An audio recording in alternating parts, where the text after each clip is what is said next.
Om Sahana Vavatu Sahano Bhunaktu Sahaviryam Karavavahai Tejasvinavadhitamastu Ma Vidvishavahai. Om Shanti Shanti Shanti Harihi Om Tat Sat. May the Supreme Being protect us, the teacher and the disciple, by revealing to us the true nature of knowledge. May the Supreme Being protect us, the teacher and the disciple, by revealing to us the application of that knowledge. May we both, the teacher and the disciple, strive together for the acquisition of knowledge and wisdom. May the knowledge and wisdom that we acquire be effective and illuminative. May there be no disharmony between us. Om, peace, peace, peace. Om Namah Shri Yatirajaya Vivekananda Suraye Satchit Sukhaswarupaya Swami Tapaharine. I do not know what you have been studying. This is the second volume. I think you are in the midst of Maya. So do you want to get out of it or continue with it? Swamiji gave a series of lectures, as you know, on Maya, Maya delusion, Maya and freedom and so on. A very important statement which he repeatedly makes. He says Maya is not a theory for the explanation of the universe, but is a statement of fact. You must have come across this statement in Swamiji's complete verse. So what does it mean?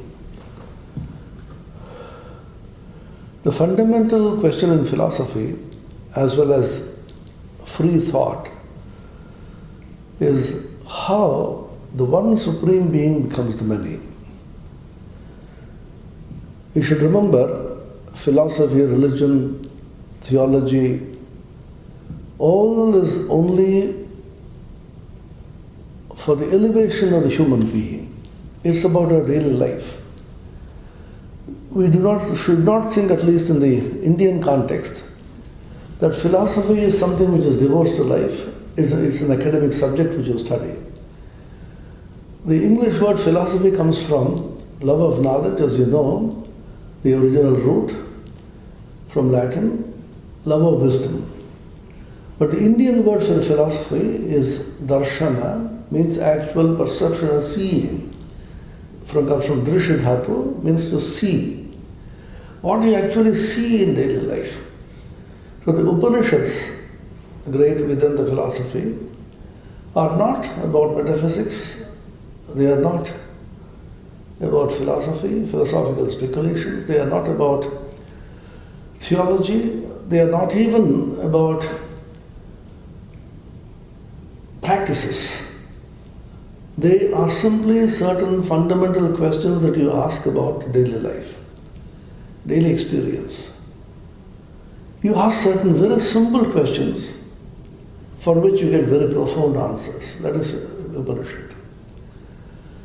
In the Kena Upanishad, for example, it begins by saying, how is it that I see when I open my eyes? It looks like a very naive question. I open my eyes and see all of you. I close my eyes, I don't see you. How is it that I open my eyes, I see all of you? Is it a question to be asked? But the Upanishad asks this question. How is it that I am able to hear? Of course, you don't have to open the ears. Unfortunately, the ears have no way of closing. If God had provided ears the way of closing, we would have been much better off. Some of the subhuman species have that advantage. Those who are deaf people have a definite advantage because they can't hear most of what they hear, and they are blessed.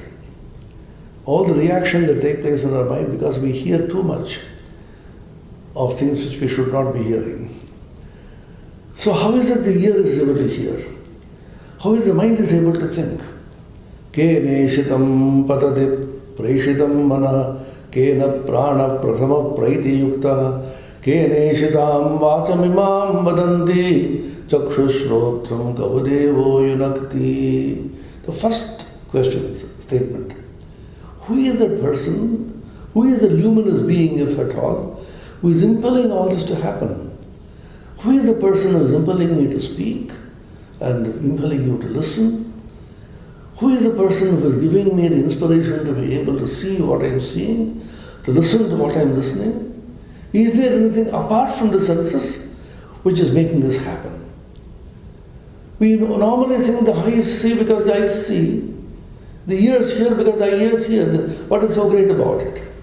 But something behind this which is making this possible or no? Why they asked this question was because even though you may have eyes, you may not see, as in when you go to sleep. I hope I will not put people to sleep. Because in air-conditioned hall, when you talk big things, naturally people listen to those. And one of the most important tasks of a speaker is to keep the audience awake. There's a joke about a Christian father whose sermons were so boring that an old pious Christian lady used to come every Sunday and go to sleep. That little boy is happily sleeping. So she used to come with a small kid. And when the father became so angry, told the kid, "Wake up your grandma, every time she is going to sleep there." The kid, so innocent, the kid said, "Father, you put her to sleep, why should I wake her up?" So it is not easy to keep your attention span intact when you listen to things which have very deeper philosophical implications, although appearing to be simple and naive is not easy. So they ask these fundamental questions about life, about how you experience. What are the basis of all this? You may have the ears, but you may not hear if you are deeply absorbed in something else. That means there is something behind the ear which is able to see. Is it the mind? Suppose you say it's the mind, then you say, what is the mind? Mind is only conglomeration of various thoughts. So behind, what is it that making the mind itself think? So they went backwards and trying to find out the source from which the inspiration comes. At the present moment, our inspiration is from the senses. Who inspires us to see? Who inspires us to eat and taste good food? My tongue says, now let's go and go to Sharavana Bhavan and then say what good food is available. Who has inspired us? Our tongue is inspiring us to taste.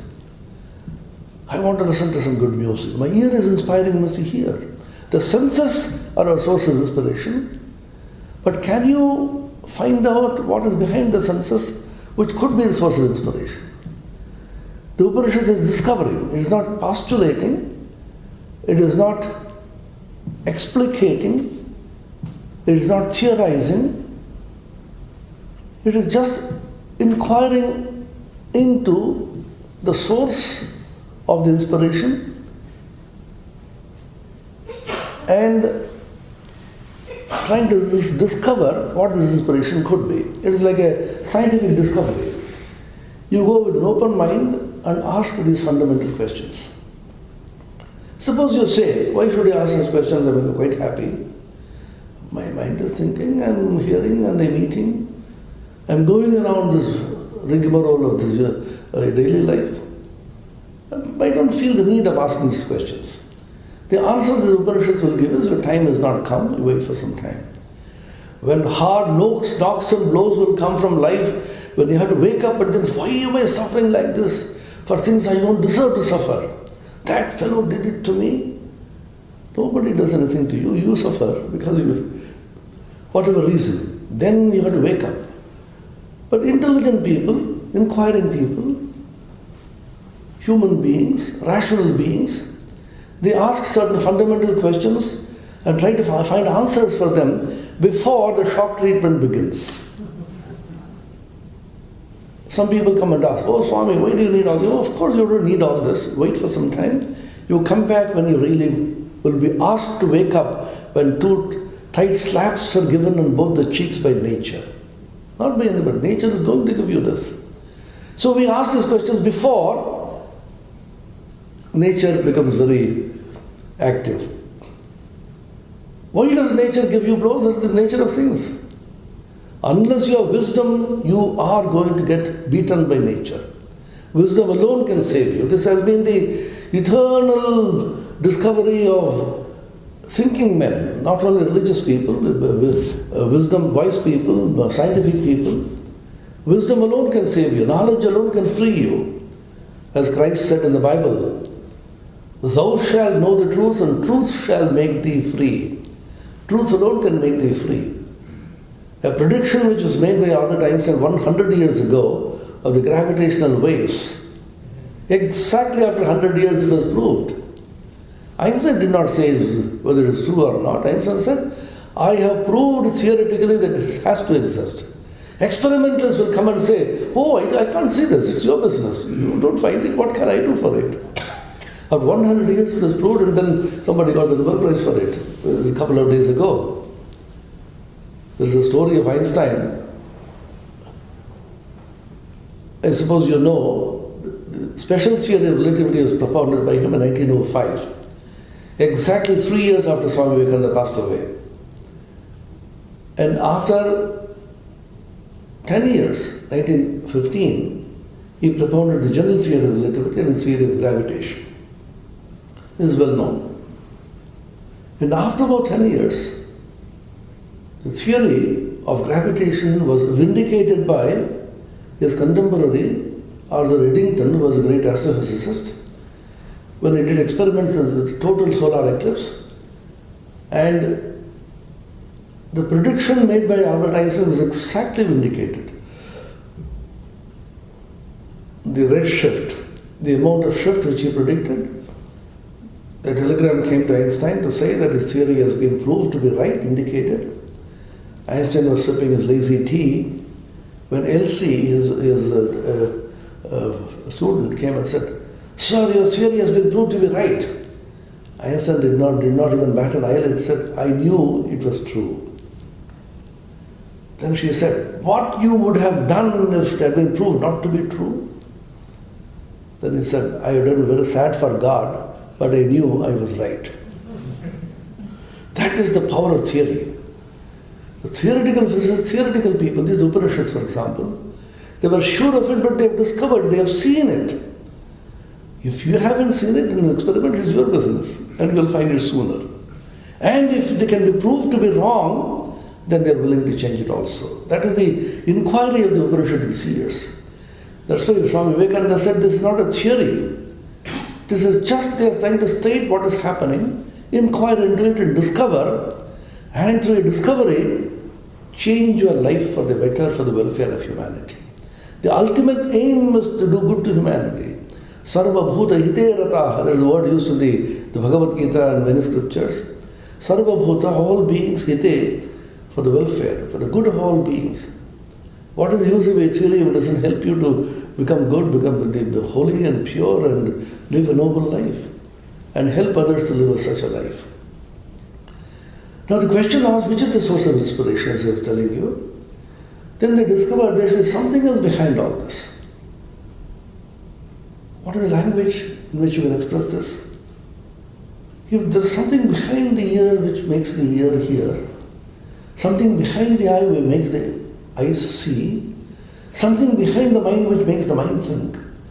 You can call it, can't you call it the eye of the eye and the ear of the ear and the mind of the mind? Shrotrasya shrotram manaso manoyad vacho avacham savu pranasya pranaha. This is the language used in the Upanishads.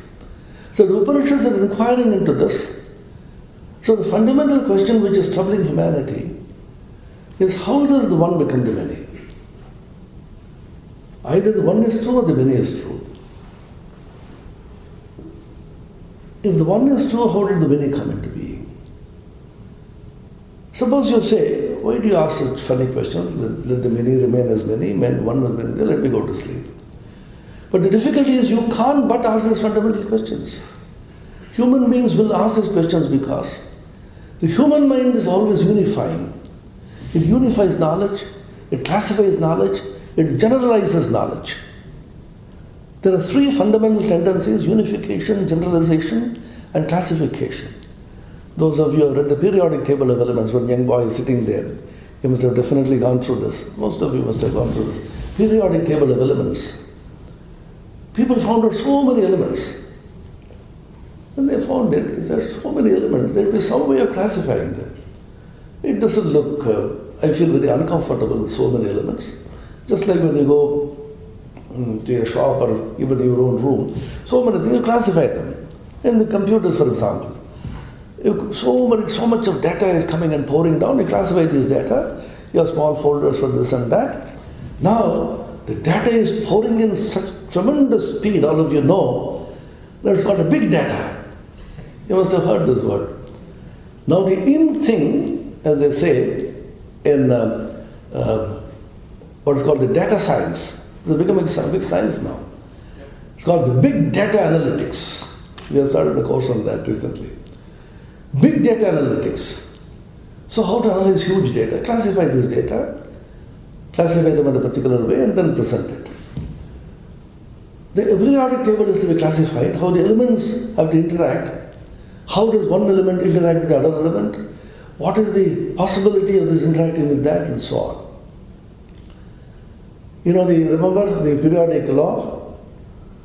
The periodic law says every element in the periodic table interacts with every other element in such a way as to attain the inert gas configuration nearest to it in the periodic table. Remember that? We carried 5 marks on that question. And immediately exam is over, it's gone. The person went to a doctor. Said, "Doctor, I have a terrible ache in the stomach. Please to do something." I said, "So, I'm so sorry. See, I always go with the previous year's questions. When I was appearing with MBBS, the previous year's stomach was an important question, so I omitted stomach for my study. So I go to some other doctor." So what does it mean? That means the tendency of each element to interact with the other element in such a way that it will attain a configuration which will make it inert and not interact at all. That means a state of stability. How philosophy enters everywhere. I always tell my students, everywhere there's a philosophy. Even when you eat, when you sleep, when you sit down, you are always guided by a philosophy of life. Everybody, every discipline is governed by a philosophy.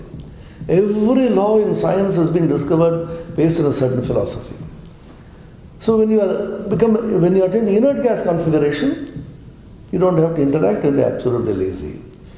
Therefore, Einstein discovered a law, jokingly called it the law of cosmic laziness, which says that every particle in the universe wants to be lazy. Because that is a state of greatest stability. The moment you interact, you are finished. In Vedanta, we call it Atmarama. You are simply alone, you are simply happy with yourself, you don't interact with anybody. But the mind is constantly interacting, it wants to go here and there.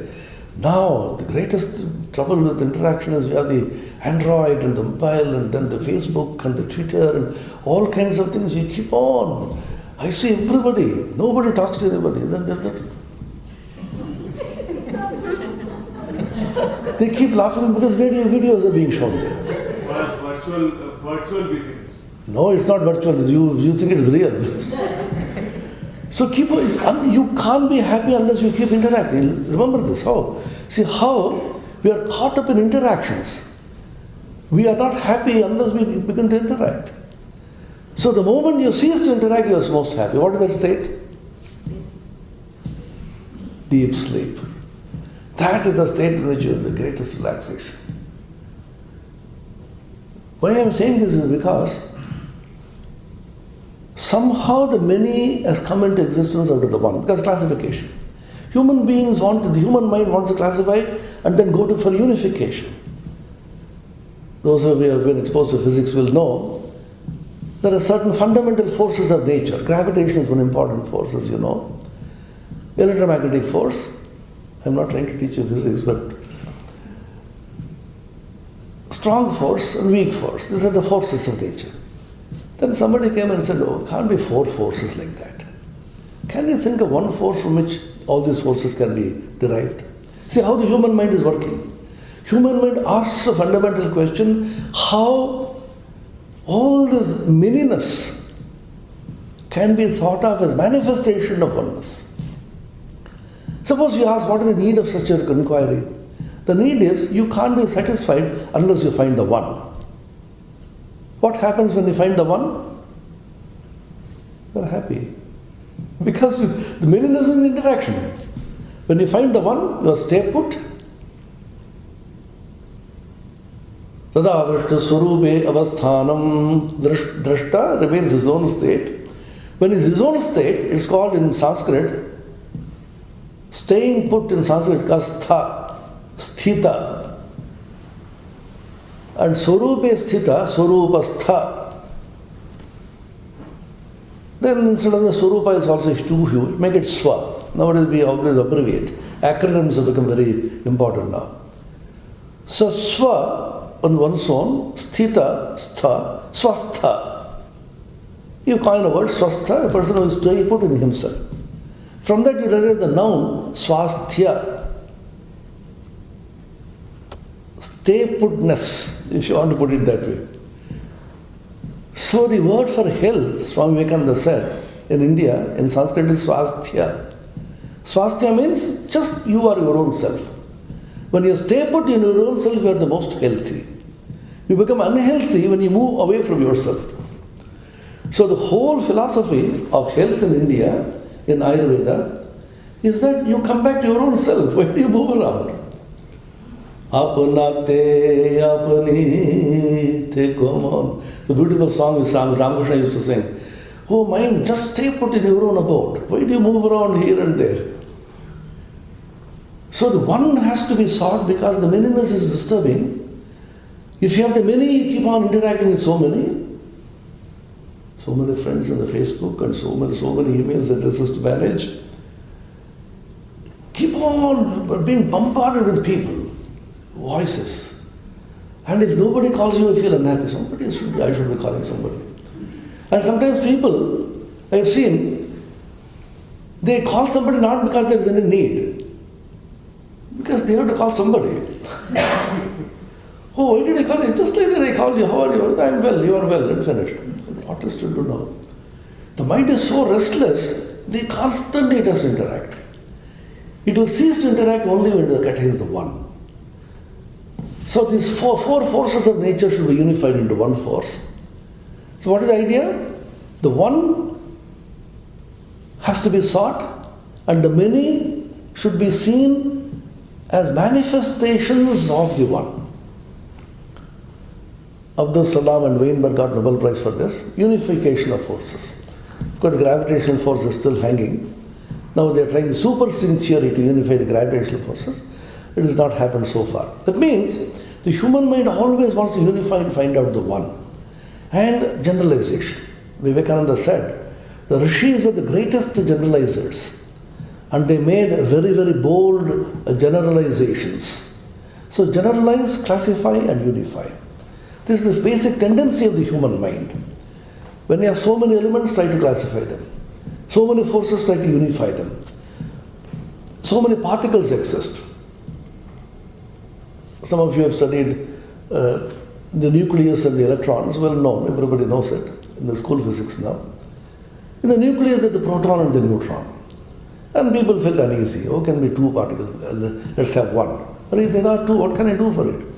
Can you think of these two as manifestation of the one? That could be possible. But what is the similarity? Similarity is that almost the masses are same, but the neutron is neutral and the proton is positive. Oh, can you think of these two as a single particle called the nucleon, manifesting as two charged states, one positive and the neutral? That is good. So there's only one particle, not one, but manifesting as two. But the small difference in mass is called symmetry. See how the idea of symmetry comes in philosophy and penetrates into physics and revolutionizes the conception of physics. Symmetry, but with the small difference, let us say symmetry is slightly broken. See how the human knowledge is proceeding. It's called the broken symmetry. There are very famous theories in physics. And then somebody said, symmetry, how is it? I break it, somebody breaks it, God breaks it. No. It is spontaneously broken. It's called SSB. Spontaneously broken symmetries. So the human mind always wants to look at everything as one. So many human beings are sitting here. Are you an American? No, I'm an Indian. You can know. So Americans, Indians, Canada and America always. I am in Canada. Even the waterfall which we saw. Oh, Swami, you see the Canadian waterfall. God did not make a Canadian waterfall. God made waterfall. Human beings say this is Canadian waterfall and this is American waterfall. Then what is the difference? Difference is you can see the American waterfall from America, but the Canadian waterfall you can't see it so beautifully and well. So come on, have this. Then we clicked pictures and smiled. So human beings want to have, even waterfalls we want to divide. Canadians, Indians. And Indian and Pakistan, they are brothers, they are the same country. Then you belong to Bangladesh, I belong to Pakistan. You belong to Nepal, you belong to this. Keeping on dividing. I said, no, it's not a good thing to do. Let's come together. What is the unification that we can make? All of us are here. Let us agree we are all human beings. Is that right? Is a good enough realization? Of course we are human beings. Anybody doubts it? No. Difficult to understand also. See, in Bengali there is a word, amake manush koro. Swamiji also said that, ma amai manush koro. Make me a man, is translated. But the Westerners don't understand. What, me a man? I'm already a man. What is making me a man? Man-making education, Swamiji said. From Bengali, manush goda shikha. But man-making education, what is it? What about a woman? Will she go through man-making education? You can't say woman-making education. That becomes another problem.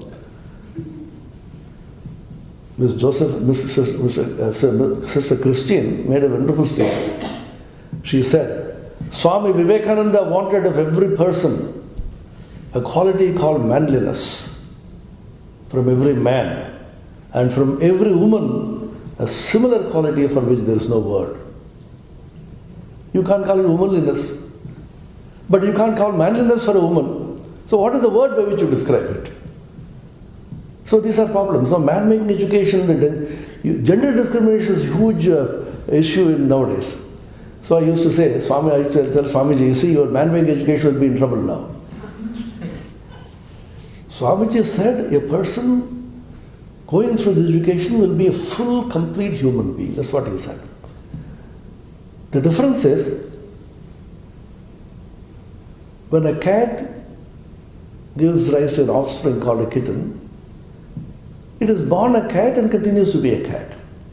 A dog gives birth to dogs and it continues to be a dog. But human beings, when they give birth to human beings, they have to acquire some other quality to be able to qualify to be a human being. That's the difference. Just because you are the human form, you don't qualify to be called a human being. You require humanness to be able to qualify to be a human being.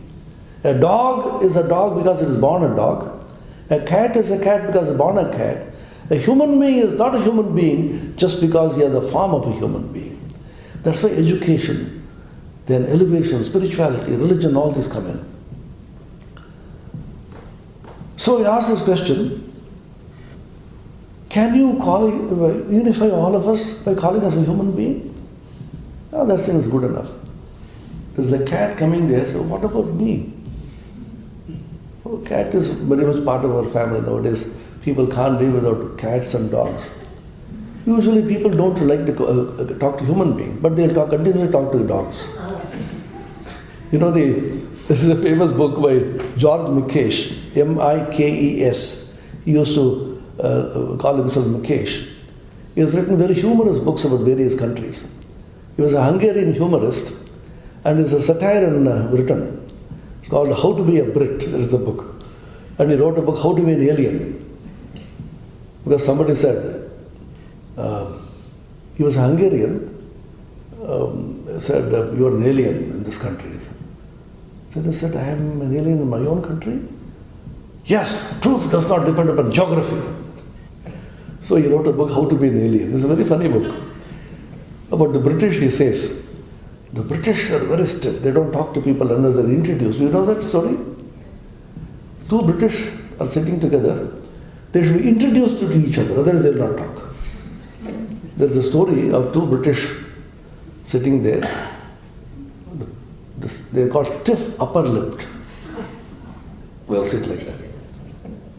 And they were looking at each other, not talking. The second man staring at him for a long time. Then that man couldn't bear it. Why are you staring like that? Sir, I want to tell you, your coat is burning. But he will not tell him unless he is introduced. He says, George Bikesh says, they will not so easily talk to any stranger, but when they take a dog for a walk, they continuously keep talking to the dog. So dogs and cats and pets are very much part of our family. So you don't call them human beings, of course. So how do you classify them? Include them in our family. Don't say human beings, call them living beings. Is it a good enough classification? Everybody agrees? Democracy, so you should ask for how many votes. You know the story of how God lost by was gained by one vote. There is a vote about God exists or not. Just by one vote, God was saved. So let us agree, we are all living beings. Is that good enough? Now what about these tables and chairs and these books? They are not living beings, but they are also very much part of us. So what is the greatest unification that you can think of? Generalization. No, let us not say human beings, subhuman beings, living beings. Let us say beings. Is that good enough? Is there anything which is not being? Being is something which subsumes everything. Everybody agrees? No. So suppose you say being is the greatest generalization.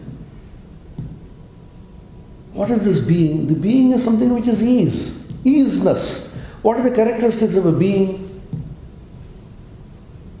It is. The table is. The book is. Of course, you don't say I is, I am. That's funny. English is funny. I am and you are. There's a story of a chief minister of Tamil Nadu. Of course, it's a joke. Kamaraj was a very extremely sharp person, although he was not educated much. There seems the press people came. Who is the chief minister of Madras? He said, I is the chief minister of Madras. They said, no sir, you are. Yes, I are. So easiness is the fundamental characteristic of any being. This book is, the table is, the chair is, human being is, man is, woman is, the sun is, the moon is. Now, can we think of a little more generalization? How the human mind is proceeding. I am trying to think about how the rishis must have proceeded in the beginning. Why do you say is? Take out is commonly. School physics, algebra. Ax plus bx plus cx plus dx up to zx equal to x multiplied by, within bracket, a plus b plus c plus to z. Take out the easiness separately. Ease multiplied by the book plus table plus human being plus etc. the whole, everything which is there in this universe. Now, can you proceed a little more and say that easiness alone is fundamental, is obvious. Man, woman, table, chair, dog, cat, all of them are secondary. Easiness is fundamental, which is common to everything. How the many merges into one, I am trying to say that. Swamiji discusses it here. So easiness is the fundamental quality, and catness and dogness and humanness and tableness and chairness are all superimposed upon this easiness. Can you think of this? Is it acceptable? No. Don't simply say yes, we should have some fight. So if you accept that, easiness is fundamental over which all this is superimposed. So you may say, therefore, that the manyness which you see as a human being, some human being, cat, dog, chair, table, moon, sun, etc., this manyness is secondary, easiness is the most fundamental. So the most fundamental characteristic, all of you know the Sanskrit word for this, easiness, well known, it's called Sat. Sat comes from the dhatu asti, means it is. Over Sat, which is, suppose you imagine an ocean of Sat, on which all these various things are superimposed. What is the difference between all these things superimposed? Difference between a man and a woman, or a table and a chair and a dog and a cat.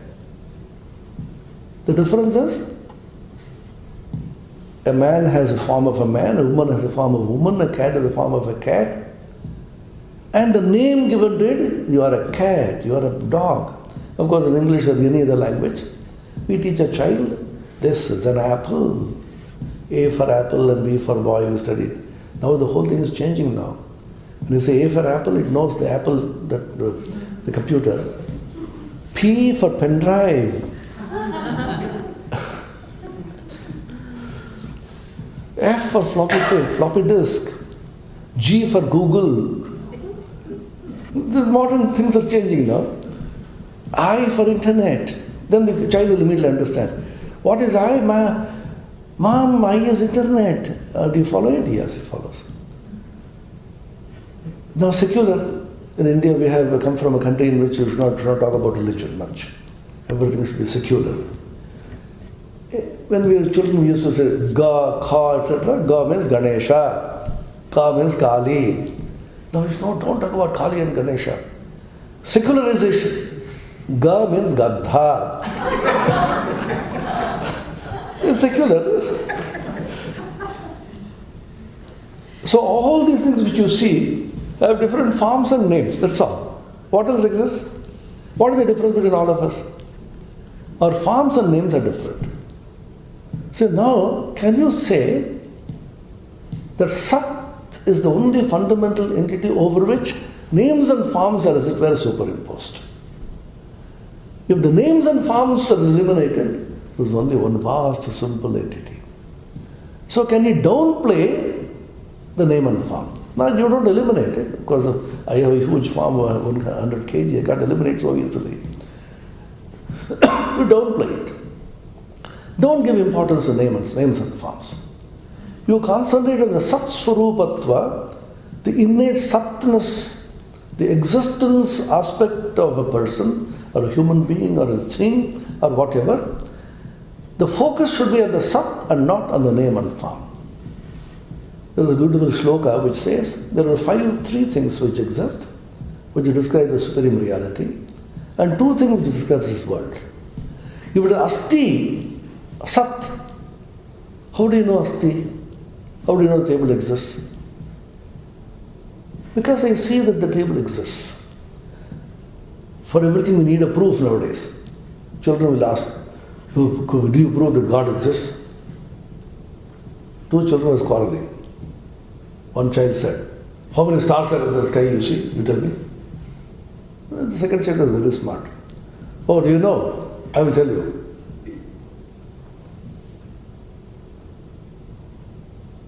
1 billion trillion stars are there.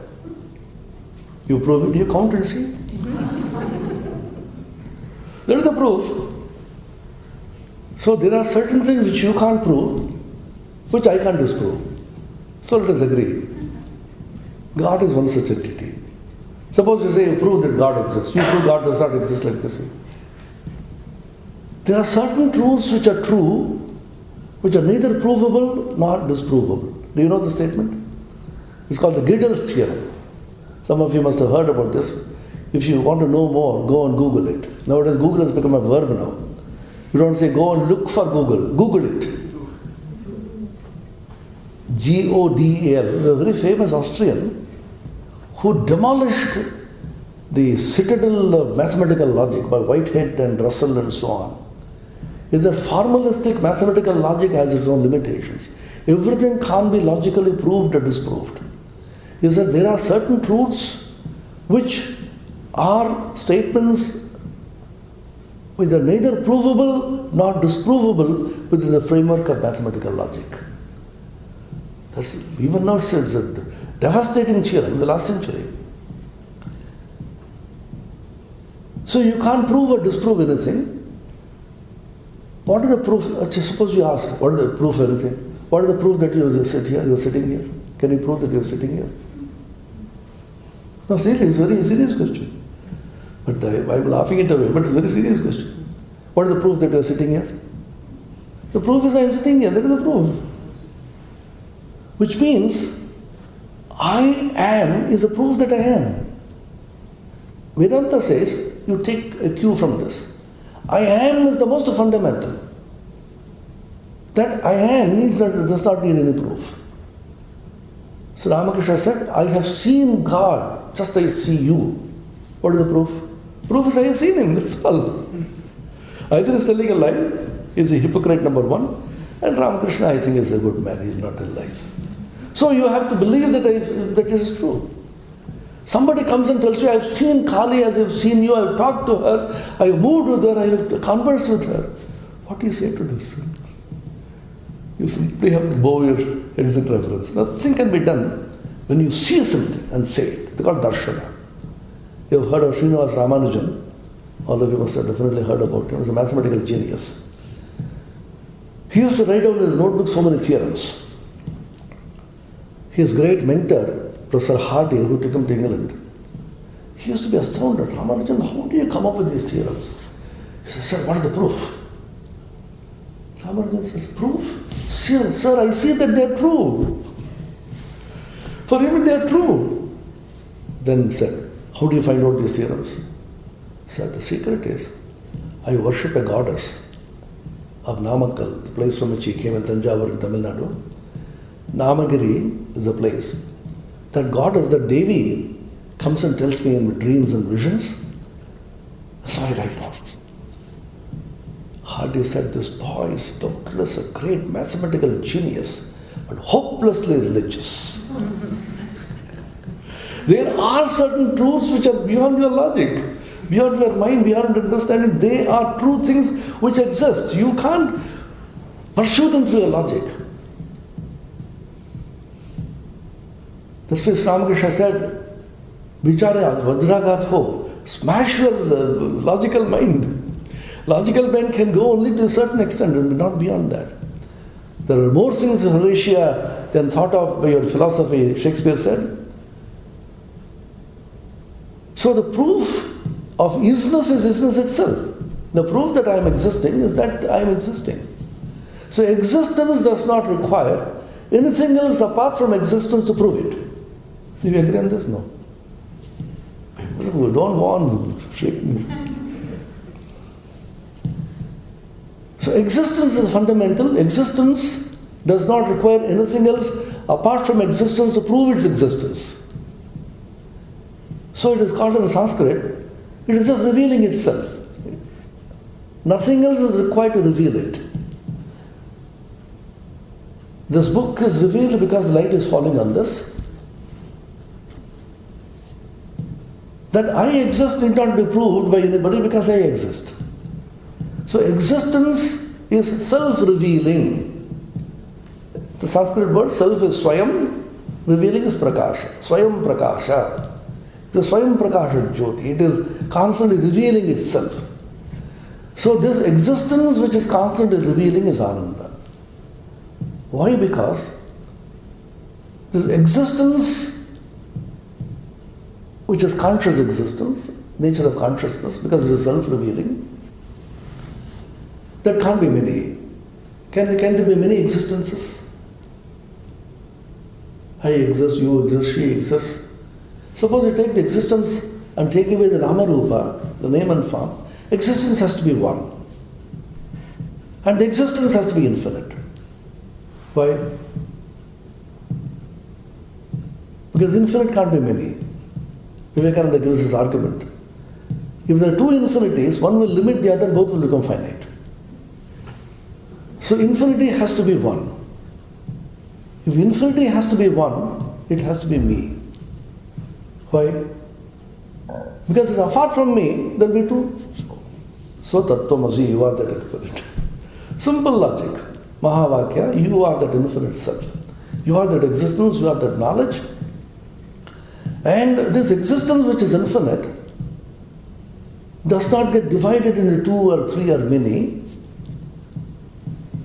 And this indivisible, they call akhanda. Akhanda means that which can't be khandita, that can't be divided. That indivisible, infinite existence does not have anything apart from itself. And therefore there can't be any dukkha. What is dukkha? Sorrow. Sorrow is something which you get from somebody else or something else.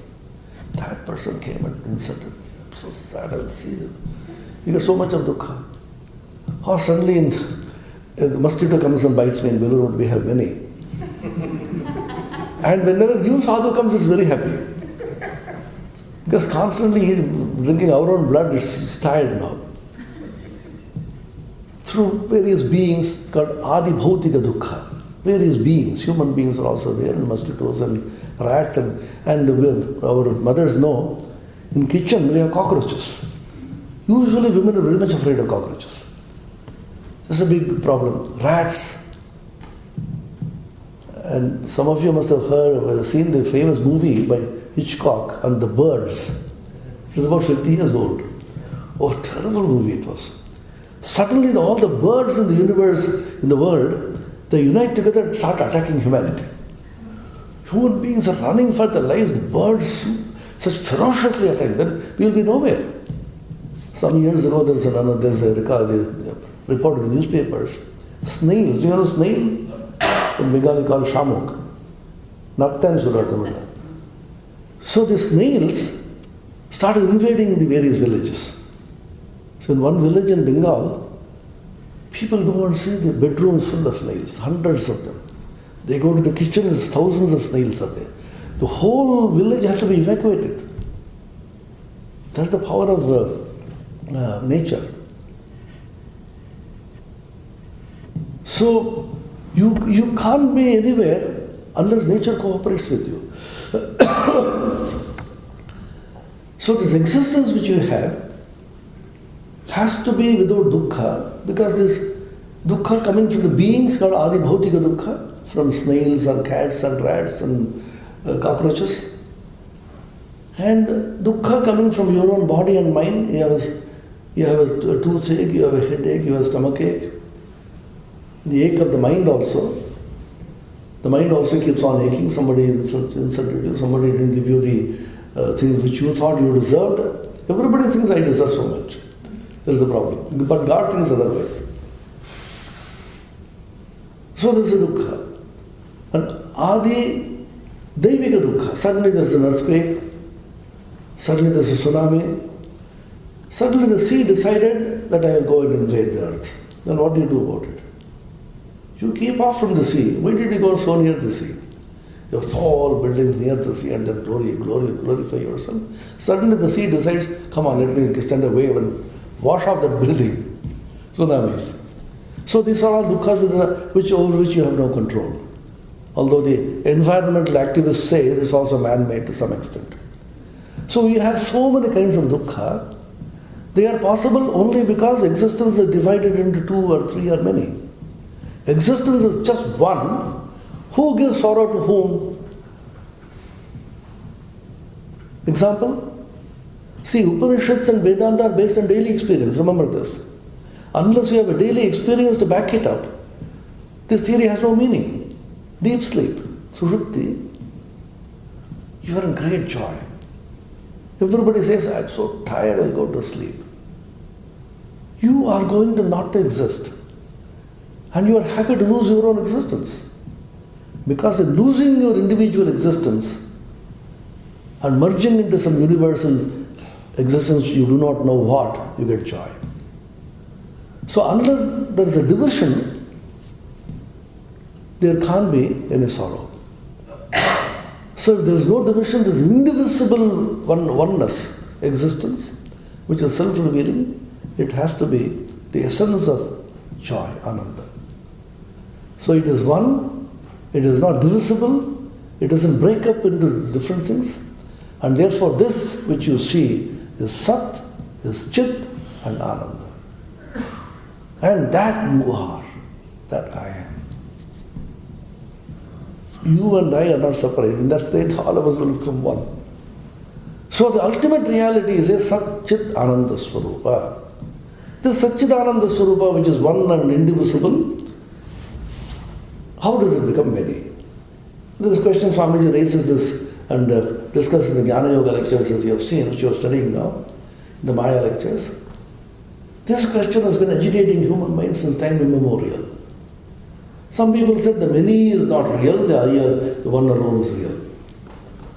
Shankara belonged to this group, the great Acharya. Then he was asked, the many, the one alone is real, yes. But how do you see the many? Many is not there at all, you don't see anything. Shankara had a grand sayer, his master's master, his name was Gaudapada. Gaudapada is a very interesting person. He said, the many, which many are you talking about? He says, so many. No, nothing I see only the one. So if you wish away all this many, the problem is solved. According to him, the many will cease to be when you will see the many as real. Prapancho iti vidyeta nivarteta samshaya. If the prapancha existed at all, definitely it will go away, but it never existed. The famous example of the snake in the rope. You know the snake in the rope? Rajju Sarpa. So one Westerner said, what would Advaita have done if there is no snake in the rope? Westerners usually, see, Indians, is there in their genes, we have thought about this from childhood. Vedanta is something very new to them. That's why yoga is now rising in the stage now. Everybody is after yoga. Because yoga you can do something. In Vedanta there is nothing to be done. Vedanta says, sir, I want to study Vedanta. What should I do? Do nothing. Ramana Maharshi says, Summa. One person came to Swamiji, Americans are always doing this. Swamiji, what are we to do? Swami, what are we to do? Swami said, nothing. Then after some time he said, if you really can't do it, do some good to society. If you really can't do nothing, do some good to society. Because doing nothing is the most difficult thing to do. What should I do to do nothing? Do nothing. What should I do to do nothing? Vedanta says you are, that's all. Being is the fundamental. You just be. Oh, I just be. What should I do just to be? The doing idea will never go. Yoga says, oh, I'll tell you what to do. Come on, sit here. Blow through your nose. 3 times this way, 3 times. I understand something. Do some circus. I understand this. Stand on the head. That's good. That's why Ramakrishna Vedanta centers are so poorly visited by people. Because if you start yoga, there will be a huge crowd there. Then because fundamentally human mind wants to do something. What will happen if I do something and nobody knows? But something you do, you feel satisfied. Oh, I went to yoga class, I did something. You went to the Vedanta class, what did you do? Nothing, I did not do anything. For doing nothing is paid, you went all the way. What did he teach you? He said to do nothing and sit quietly. So this way Vedanta is so tricky. Nowadays, of course, it's picking up. You must have heard of Eric Fromm, he's a famous psychologist, written several books. He said there are 2 modes in which human beings function. One is the being mode, the other is the doing mode. The being mode in which you are just being. The other mode, having mode, doing mode is having, possessing, acquiring. I feel empty unless I acquire something. Vedanta says you are already full. I am full. No, I don't feel I am full. Because of ignorance, you don't feel it. All the religions have said only because of ignorance and ajnana, you feel you are not full. You are that infinite reality. Vivekananda spoke about more than 100 years ago. Even now, people are able to understand that yoga is good, but yoga will ultimately lead you to somewhere and then you have to find out your own real nature ultimately. Yoga also talks about it. Yoga is based upon yama niyama, strictest codes of conduct and morality and purity and ethics. But now we begin with asana. So somebody said funnily, the Ashtanga Yoga has been reduced, 2 limbs have been cut off, it has become Shashtanga Yoga now. Yama niyama are gone. Anyway, it's good, something is happening. People are doing something, blowing through your nose and standing on the head. There's also some fun is there. Now, the many doesn't exist at all. Gaudapada said, no, I don't see the many at all. Rajju Sarpa was mentioning, one Westerner came to India. I said, I want to study Vedanta. After 5 years of Vedanta, he went back. More or less I've understood. Advaita Vedanta, yes, I know. What is it? See, it's very simple. There is a rope in which one snake has entered. And they are trying to drive away that snake. There is a great understanding he had of Advaita Vedanta. Rajju Sarpa, you see a rope? Hey, there's a snake. And then, oh, it's only a rope. Now, suppose you say, the snake went away. Is it a true statement? The snake never was there, and there's no question of the snake going away. Snake never came. Prapancho yadi vidyata, nivartyatana samshaya. Gaudapada says if the prapancha really existed at all, definitely it will go by knowledge. Somebody said, when you have realization, the supreme knowledge, the world will cease to be. When did it ever exist? Nietzsche, the famous existentialist, he is supposed to have said, God is dead. Swami Prabhavanandaji, one lecturer, said, you may say God is dead, but Vedanta says, when was he ever born? The world never existed, so where is the question of it going away? There is a story of a small boy who was struck with very high fever. He became delirious. Suddenly he thought that his nose has become huge like the trunk of an elephant. He was crying and crying, Mommy, tell me. Then mother is telling, no, nothing has happened to you. No, he will not listen. Then the mother, out of kindness, she said, oh, this boy is suffering. This child, I should not. See, you like Ganesha? So Ganesha has taken his tusk and then put it in your nose. He's very satisfied. Take the medicine, sleep off. Then the fever subsided. He got up and said, Mom, nothing has happened to me. I told you. Suppose you say that long nose has gone away. Long nose never existed. It existed because in a state of delirium, in a state of high fever, in a state of ignorance, you thought the world of the many is real. Suppose you say, oh, that may be a realization of things, but we see so many things. Not all of them are always real. But if the many is real, then it can never go. If it is unreal, it could have never existed. Nasato vidyate bhavo, na bhavo vidyate sata, vibhyor vidrishtontas panayostu tadashavi. The famous sloka in the Bhagavad Gita. That which is unreal never existed. That which is real can never cease to exist. And therefore, the meaningless, if it were real, what would be the consequence? The consequence would be the differences will exist, conflicts will exist, infinite sorrow will follow. And the human mind always feels that oneness has to exist. On top of that, you have an experience in deep sleep in which you do not see any meaningless at all. And that is a state of great bliss and joy.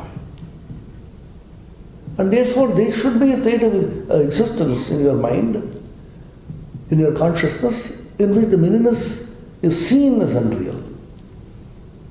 So can you experience it now, here? Gaudapada would say that the manyness never existed. If the manyness existed, then it can never go. If it goes away, it could never have existed. But we ordinary people see this existence. So Shankara, his grand disciple, was slightly more considerate and compassionate. He said, these people will not accept that the manyness doesn't exist at all. Let me give one theory to them. The manyness exists because of what? Because I don't know what. You call it by some name. Because you thought it was many, your thought made it many.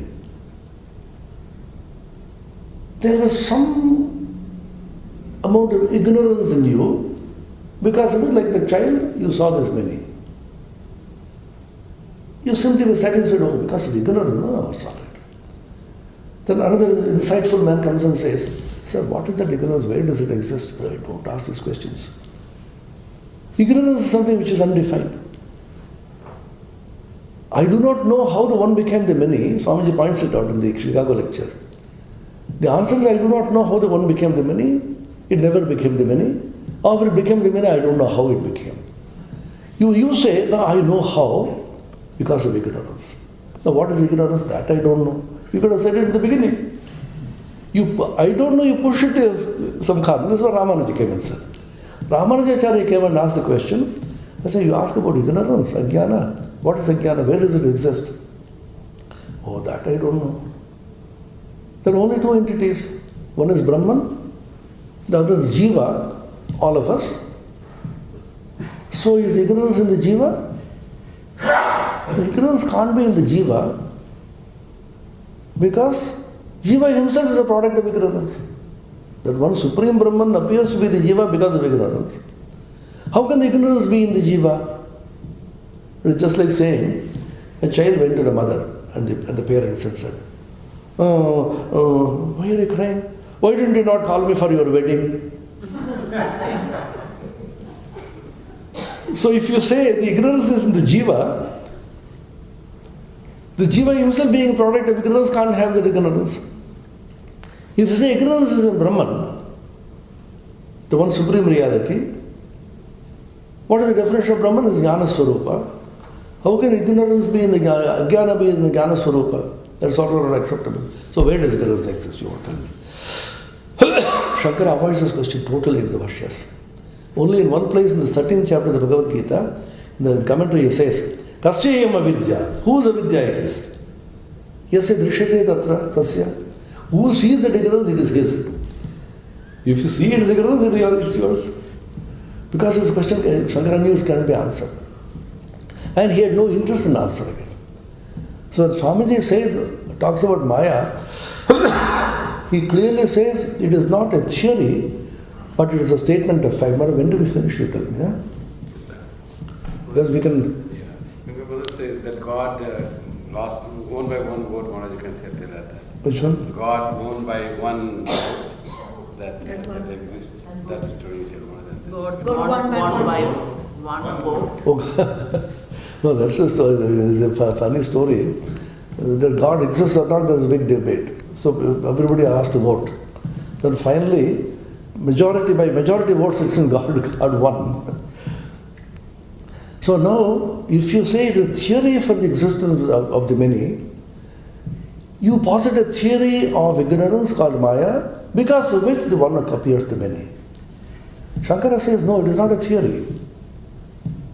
Swamiji follows it. In the Adhyasa Bhashya, Brahma Sutra, he says, Naisirgikoyam loka vyavaharaha. Naisirgika, where naturally it comes to us. It is not a theory, but a statement of fact.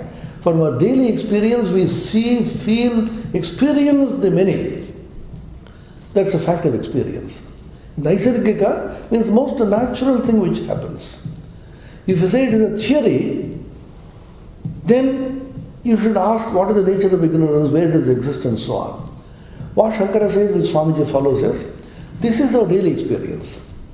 I feel the many exists. I feel I am a small entity. I feel I am ignorant. I feel I am stupid. I feel I have a little body. I have a name. I have a farm. I have a man. I am a woman. All these are my daily experience. Not that there's a theory behind this. So I'm going to inquire into the nature of this daily experience. So he says Maya is not a theory, but Maya is a statement of fact how the world is going on. The world is going on this way. Now Shankara's idea, which Swamiji follows, is if you want to get out of this ignorance and be liberated, then recognize the fact that you are caught. You just this one point, listen to this carefully. Don't theorize about it, don't say how and why and what is the theory and so on. Do you realize that you are in ignorance and you are caught in this and you are miserable? If you say, no, I am miserable but not that much miserable as you project. I suffer sometimes I am happy, sometimes I am reasonably going on. Then the answer is, time has not come, you come to Vedanta later on. When you get the blows from nature and you feel intensely miserable, then you will come. That's why Swamiji says in the Jnana Yoga lectures, religion begins with intense dissatisfaction of your present state of affairs. But intensely dissatisfied, I can't take this anymore. Swami, I can't take this anymore, I'm miserable, I just can't stay. Come, time has come. If you say I am happy, sometimes miserable, sometimes what's going on, I'm not so much disturbed. Wait for some time, you come later. So you daily experience, you analyze and then find out you are caught in bondage. I am caught in ignorance. I am miserable. When you realize this, that realization itself will catapult you and throw you into this experience in which you are free. That is the beauty of Vedanta. Vedanta says you don't have to do anything. Just you realize that you are in bondage. Don't try to do anything to bondage and remove it because it doesn't exist anyway. It is just like trying to remove the snake in that rope which never existed. Just recognize that the rope is a rope, it never became a snake. I'll just give you one story and stop. Vedanta gives you a very simple example. Very beautiful story which is well known. 10 fools were trying to cross a river. This story is called Dashamastomasi. Then they talked to one another and said, you see, we should be extremely careful. This river is going with tremendous speed. Some of us may be lost there. So one intelligent fool said, we will count after we cross. Then they crossed the river, said, now let us count. Hey, all of us stand here. 1, 2, 3, 4, 5, 6, 7, 8, 9. Oh, one person is lost. He started crying. Another fool said, hey, you don't know how to count. You never passed mathematics in school. I will count. Again, 1, 2, 3, 4, 5, 6, 7. Again, 9. Hue and cry, they were crying. Then one person came. Why are you crying like that? Sir, we were 10 people, one got lost. Then he immediately understood. Who counted? Sir, I counted. Come this way. I will count. 1, 2, 3, 4, 5, 6, 7, 8, 9. And he gave a tight slap in the cheeks of the person who counted. You are the 10th. Sir, how wonderful, sir. We got lost and you recovered us. Now think of this story. Who was lost? Nobody was lost. Who was recovered? Nobody was recovered. So, an imaginary recovery took place for an imaginary loss. So, Vedanta says that the imagination that we are many out of ignorance will go away when you realize that it's an imagination. So don't think it is being removed. Again, we don't make that mistake. I have to remove this imagination. Nothing is removed. Just like removing the snake. I have to remove that snake which is in the rope. Snake never existed in that rope. Then what is to be removed? The ajnana has to be removed. Don't say ajnana has to be removed because ajnana doesn't exist.